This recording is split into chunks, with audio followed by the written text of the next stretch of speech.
Welcome to the Strategy Seat, where leaders decode resilience, strategy, and the future of technology. I'm your host, Jenny Susanna, and today we're joined by a very special guest, Lieutenant Colonel Savin Sam, for our very first episode of the Strategy Seat. A visionary leader with 22 years of service in the Indian Army, Savin has stood at the front lines of counterterrorism operations and international diplomacy through his role in the UN peacekeeping mission in DR Congo. Now, beyond the battlefield, he's also battled personal health challenges with the same grit and has emerged stronger as a transformative corporate leader. Today, as a vice president in the corporate world, Seven brings his unmatched military precision, resilience to shaping strategies at the intersection of AI, cybersecurity, and business. It's an absolute honor to have you with us today, Seven. Welcome to the Strategy Seat. Thank you, Jenny, for that wonderful introduction. It's my pleasure to collaborate with ManageEngine on this podcast. Looking forward to discussing strategy on this strategy seat.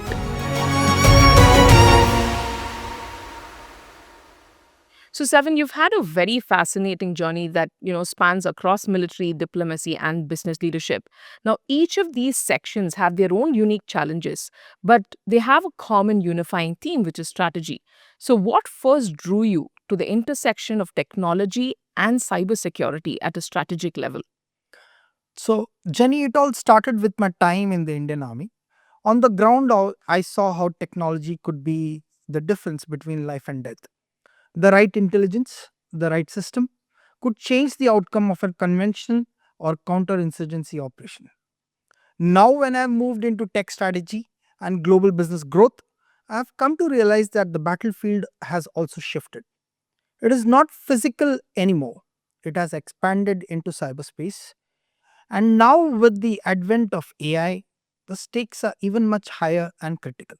Now, at a strategic level, cybersecurity isn't just about protecting data, it's about protecting trust, economies, and even national sovereignty in this new AI powered world. It is a challenge, and I think, Jenny, that is what pushes me to excel. And I keep encouraging everyone to do the same. Thank you, Seven. That's a very strong connection from seeing technology impact outcomes in the army to identifying and recognizing the cyberspace as the latest battlefield. I love how you brought a broader perspective to cybersecurity. It's not just about the security of my organization or yours, but I believe that each of us have a role in national security, right? Now, Seven, you've always undertaken challenging roles in leadership. And we firmly believe that leadership under pressure is now as crucial as technology. Some of the major attacks have always exposed how leadership decisions have shaped the preparedness and the final outcome of these attacks. So, if you had to capture your leadership philosophy in a single phrase, right, especially for navigating high stakes and high pressure environments, what would it be? That's fabulous, actually, Jenny. If I had to capture my leadership philosophy in one phrase, it would be calm is contagious, courage is decisive. In high stakes, high pressure environments, whether it was the battlefield or the boardroom, I've learned that your own state of mind sets the tone for the entire team. If a leader can stay composed, people find their footing and catapult ahead. If you can combine that calm with courage to take tough calls and calculated risk in uncertain moments, that's when resilience is built and real progress happens. I have experienced it in my 22 years of military service, and I continue to strive on this concept. Right. That's very inspiring. I think your ability to connect calmness and courage reflects on the truth that that's exactly what organizations need today. Now, along with this, there's also a growing pressure on leaders to build confidence in how technology and cybersecurity strategies are shaped at a strategic level. How do you see CIOs embedding trust and credibility into broader digital initiatives? So, Jenny, that's a very relevant question. And I think the first step for any CIO is to embrace humility. Right. Now, when I say humility, let me put it in the correct perspective here. There is no shame in accepting that no system is ever completely secure. Absolutely. I feel cybersecurity is not about claiming invincibility, it's about building trust through transparency and also through preparedness. Leaders who openly communicate the vulnerabilities and risks with their teams are the ones investing in the right capabilities and also show they are constantly learning and adapting, thus earning a greater credibility than those who pretend to have all the answers. Now, this was at a very individualistic level. Now, at a strategic level, it's about embedding security into the very design of digital initiatives. And it should not be as an afterthought, but primarily should be part of the foundation itself. Right. And just as in the military, where you plan knowing that uncertainty is a constant, CIOs must design digital strategies that assume disruption will come and demonstrate to stakeholders that their organizations can withstand and recover from it. Trust is not built, I believe, by eliminating risk, but by showing resilience and responsibility in how you actually deal with it. I love how you said that humility and honesty go in hand in hand.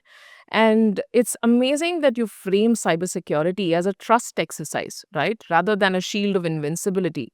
Now, another concern that leaders wrestle with today is balancing compliance with innovation. Oftentimes, employees feel that it's compliance that's hampering their productivity.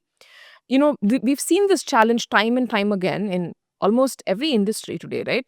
Fintech faced this when blockchain came into existence. And what is the right approach to ensuring resilience and compliance without slowing down or hampering innovation?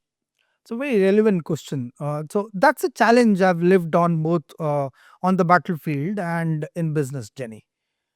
Compliance gives us the discipline, and it's like a standard operating procedure in the Indian Army. Right. Without it, you don't have the order, and without order, you can't win. But I believe that resilience in an ever evolving VUCA world demands more than just following the rule book. The right approach is to treat compliance as the foundation and not as a ceiling. We need to get the basics right, automate wherever possible, and then give a free hand to your team to innovate boldly.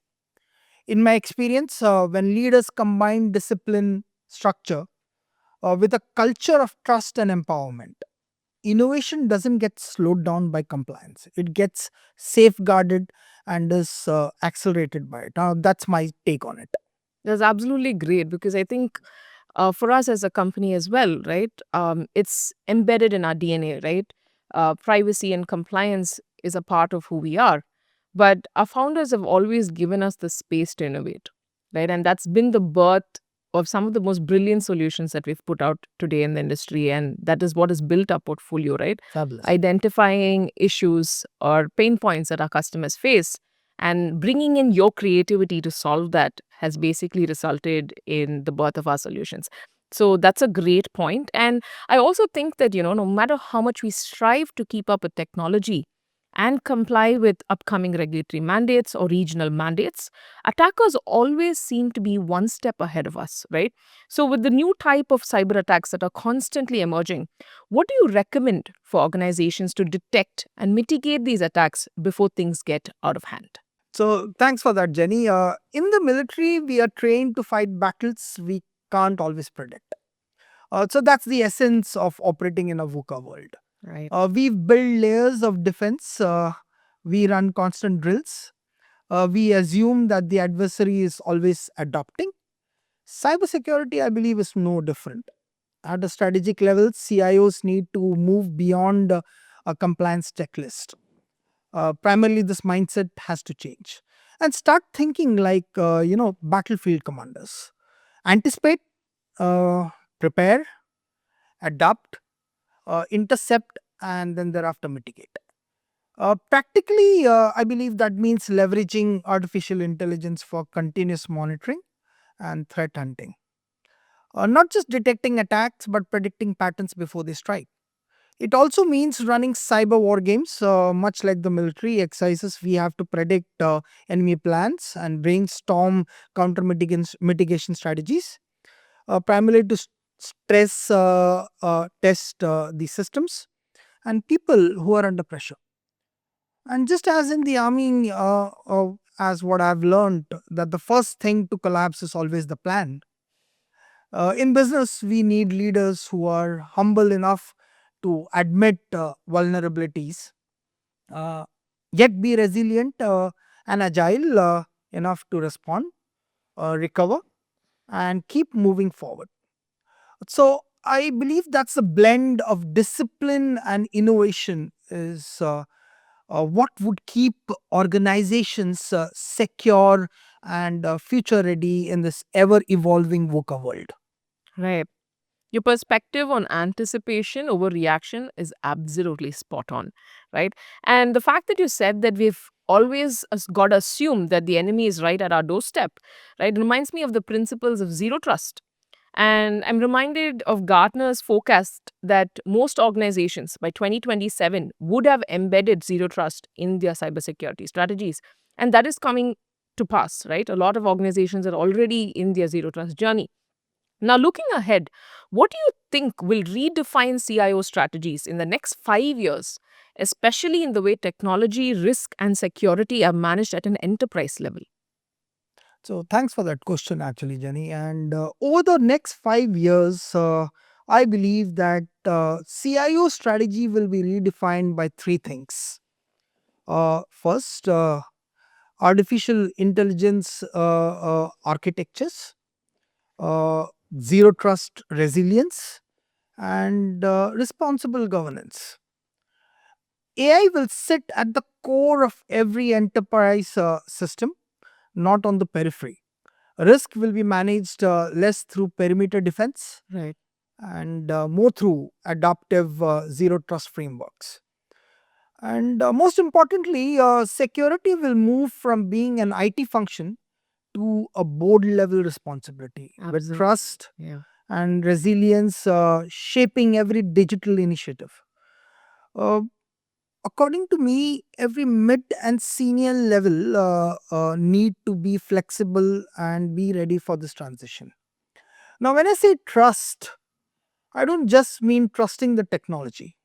It's about building confidence across all stakeholders, customers, employees, regulators, and even the society. In the present AI era, trust will become the real currency of business. Without it, even the best technology won't win loyalty or resilience. So, Colonel Seven, in a world where AI is being called both the biggest enabler and the biggest threat, you've been championing its integration with cybersecurity. How do you see AI shaping the future of cybersecurity? So you're absolutely right. AI today is both our greatest enabler and our most formidable challenge in cybersecurity.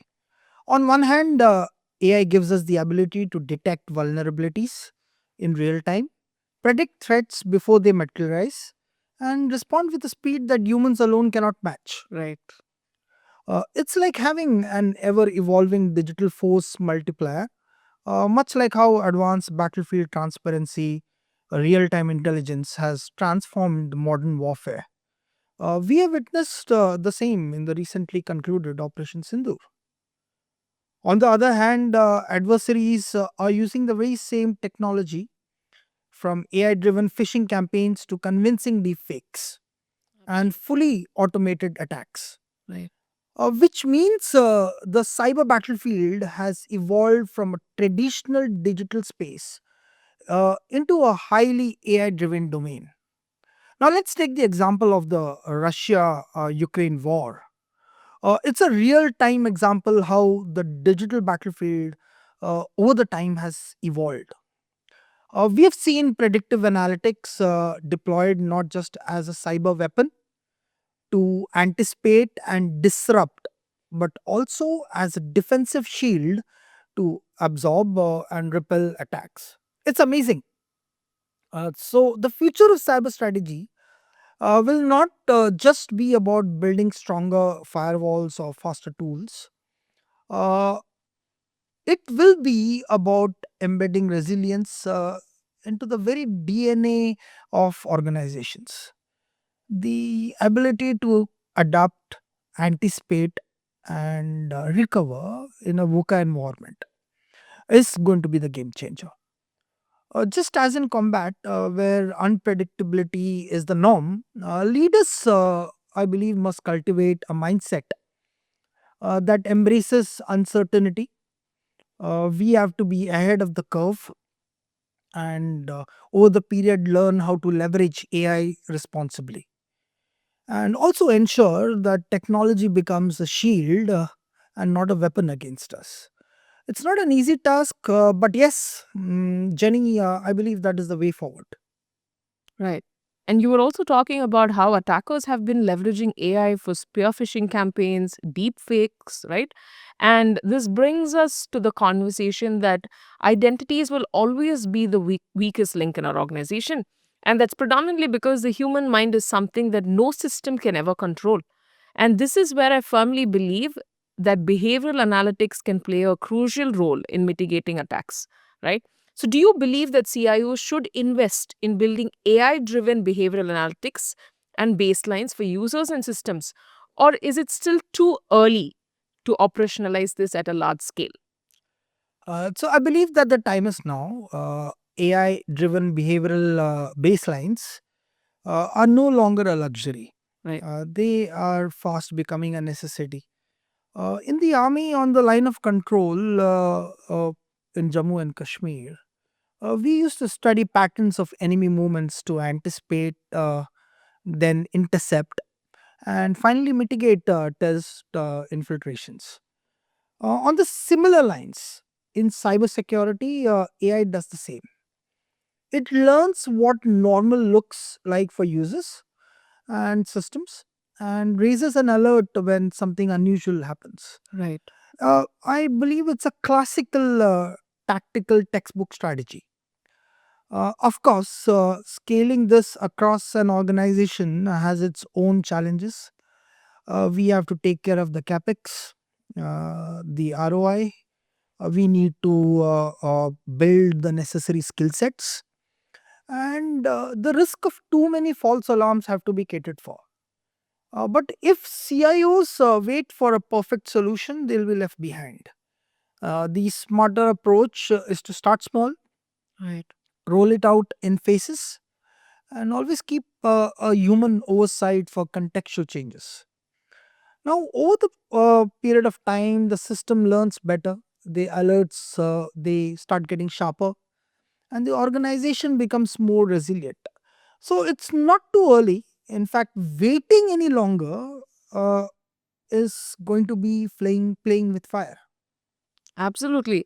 I absolutely agree with you with the dual nature of AI, right? It's absolutely undeniable. Now, while it does detect threats, it also fuels new ones. So, we definitely need to act right now. The time is now. We need to do it now. And the parallels that you drew between the battlefield and cyberspace has made it all the more relatable, right? So, I think this is something that all of our viewers and myself would probably never forget, right? So, how do you see the role of generative AI in security operations, especially SOC? Is it a force multiplier or a double edged sword? Now that's a game changer here, Jenny. Generative AI in SOC is both a force multiplier and a double-edged sword, as brought out by you. On the positive side, it can take on the repetitive, high-volume work that usually burns, analysts out. Things like automatically triaging alerts, summarizing threat intelligence, or even drafting incident responses reports in seconds. It can also learn the normal behavior of your users and systems. So the moment something looks off, it raises a flag. Right. And much like military war games, AI can generate realistic attack scenarios, letting team train under pressure before the real crisis actually hits. But we can't ignore the flip side. Adversaries are using the same technology to create more convincing phishing campaigns, automated malwares, Yeah. and even deepfakes to erode the existing trust. And that's why I call it as a double-edged sword, and rightly brought out by you. The smart play for CIOs is not to wait for perfection, but I believe it needs to be rolled out in phases. We need to use automation to cut through the noise and keep human judgment in the loop. Now, Jenny, at the end of the day, there's a lot of talk about whether AI is worth the investment. Now, my view on this, it all comes down to a clear cost and benefit analysis Right. and an honest assessment of how much you need AI to help you spot, intercept, and adapt to constant threats in this hyper VUCA digital world. That's well said, Savin. I appreciate the balance that you bring because it also reinforces the need to always link technology back to outcomes, right? And oftentimes, as organizations, we're so quick to invest in technology and tools. We want to get what is latest in the market. But point number one, are our teams trained to use them very efficiently? Point number two, do we maximize them? And point number three, do we actually see how they translate into business outcomes? I really loved how you pointed out the business outcomes that we should be focusing on when we invest in technology and in AI.